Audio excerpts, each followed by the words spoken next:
Hi friends, இன்னைக்கு என்ன recipe பார்க்க போகிறோம் அப்படின்னா எண்ணெய் கத்திரிக்காய் குழம்பு. வேறு லெவலில் சிம்பிளாக டேஸ்ட்டாக செய்யலாம். வாங்க வீடியோக்குள்ளே போகலாம். இன்றைக்கி எண்ணெய் கத்திரிக்காய் குழம்புக்கு நான் 4 மீடியம் சைஸில் இருக்கிற கத்திரிக்காய் எடுத்திருக்கேன். அதை ரெண்டாக நீள் வாக்கில் கோடு போட்டு வச்சுக்கணும்.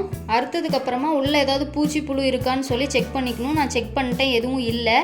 இப்போ நம்ம இதோட கொஞ்சம் மசாலாஸ் ஸ்டஃப் பண்ண போகிறோம்.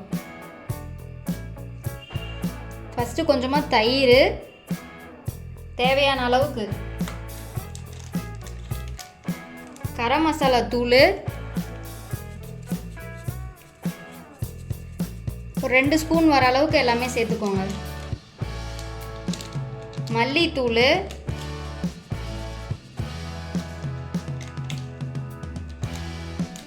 மிளகாய்த்தூள்,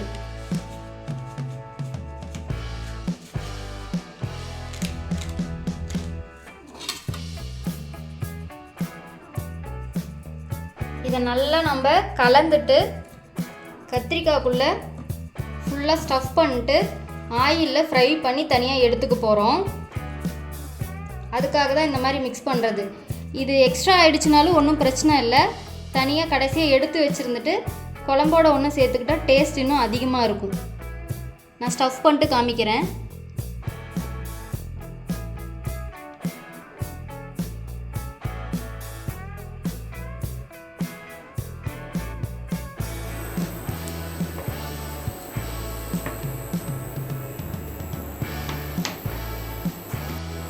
இதில் 4 காயும் சேர்த்த போகிறோம்.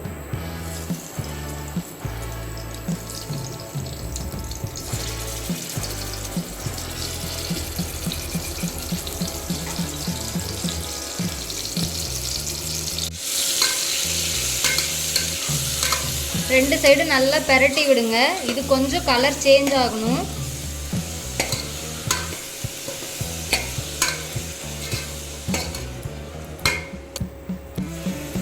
மீடியம் ஃப்ளேம்லேயே வச்சு நல்லா 2 சைடும் கொஞ்சம் கலர் சேஞ்ச் ஆகட்டும்.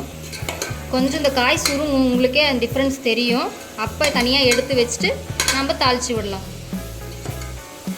காய் நல்லா கலர் மாறிடுச்சு. இதுதான் கரெக்டான ஸ்டேஜ். நம்ம மாற்றிக்கலாம். ஸ்மெல்லும் சூப்பராக வருது. இப்போ நம்ம தாளிக்க ஸ்டார்ட் பண்ணிடலாம். காயை தனியாக எடுத்து வச்சாச்சு. அதோட சாந்து கொஞ்சம் மீதி இருக்குது. இது நம்ம கடைசியாக சேர்த்துக்கலாம். இப்போ நான் நல்லெண்ணெய் சேர்த்துக்க போகிறேன். ஏன்னா நல்ல எண்ணெய் கத்திரிக்காய் குழம்புக்கு நல்லெண்ணெய் சேர்த்துனோம்னா நல்லா திக்காக சூப்பராக இருக்கும்.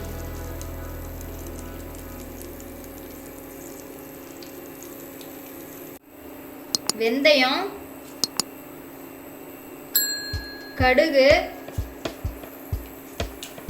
கடலைப்பருப்பு கொஞ்சமாக, சீரகம், இது நல்லா பொரியணும். பொரிஞ்ச வாட்டி வெங்காயத்தை சேர்த்துக்க போகிறோம்.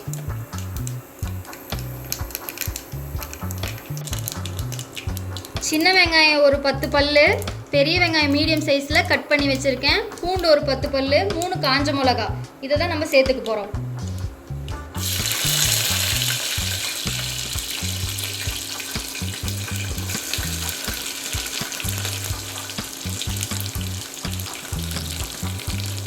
உப்பு கொஞ்சமாக சேர்த்துக்கலாம்.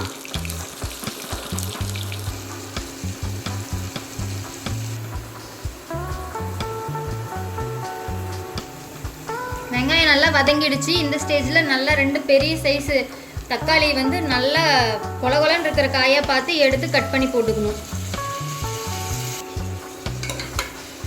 நல்லா வதங்கணும். நல்லா ஒரு மாதிரி கிரேவி மாதிரி ஆகணும். அந்த டைமில் நம்ம எல்லா மசாலாவும் சேர்த்துக்கலாம்.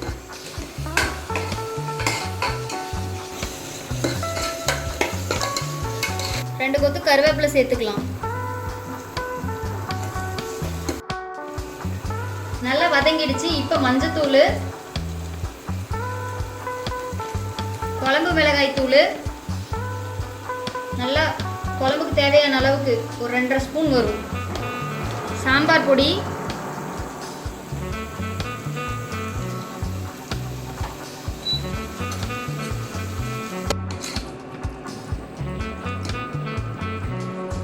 எல்லா மசாலாவும் ஆட் பண்ணியாச்சு. இப்போ நான் சின்ன சைஸில் நெல்லிக்காய் சைஸில் புளி ஊற வச்சுருக்கேன். அதை அந்த தண்ணி இதில் சேர்த்துக்க போகிறோம்.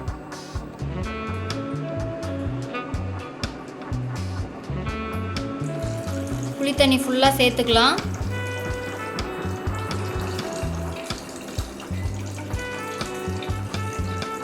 புளி தண்ணி சேர்த்துட்டு கொஞ்சமாக உப்பு சேர்த்துக்கலாம். உப்பு காரம் பார்த்துட்டு ஒரு கொதி வந்தோடனே காய் சேர்த்துக்கலாம். குழம்புக்கு தேவையான அளவு உப்பு எல்லாத்தையும் கரெக்டாக இப்போவே சேர்த்துக்கணும். குழம்பு பார்த்திங்கன்னா நல்லா கொதிச்சிருச்சு. இந்த டைமில் நம்ம கத்திரிக்காய் சேர்த்துக்கலாம்.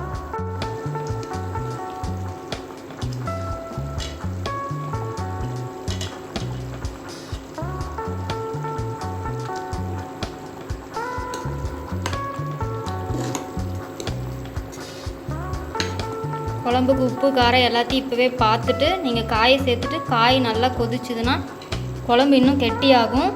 அந்த டைமில் நீங்கள் ஆஃப் பண்ணிங்கன்னா கரெக்டாக இருக்கும். கொஞ்சம் நேரம் நல்லா வேகட்டும். குழம்பு ரெடி ஆகிடுச்சு. இப்போ கொத்தமல்லியை தூவி அடுப்பை ஆஃப் பண்ணிடலாம்.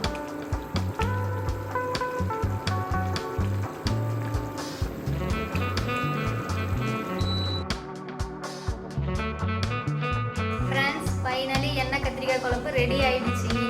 Rice, chapati, dosa, any combination எதில் வச்சு சாப்பிட்டாலும் சூப்பராக இருக்கும். அந்த அளவுக்கு இருக்கும். நீங்கள் கண்டிப்பாக நான் செஞ்ச மெத்தட்லேயே செஞ்சு பாருங்கள். உங்களுக்கு கண்டிப்பாக ரொம்ப ரொம்ப ரொம்ப பிடிக்கும். சரிங்களா? இதே மாதிரி நெக்ஸ்ட் vlogல பார்க்கலாம். அதுக்கு முன்னாடி மறக்காமல் லைக் பண்ணுங்கள், ஷேர் பண்ணுங்கள், கமெண்ட் பண்ணுங்கள், சப்ஸ்கிரைப் பண்ண மறந்துடாதீங்க. பாய்.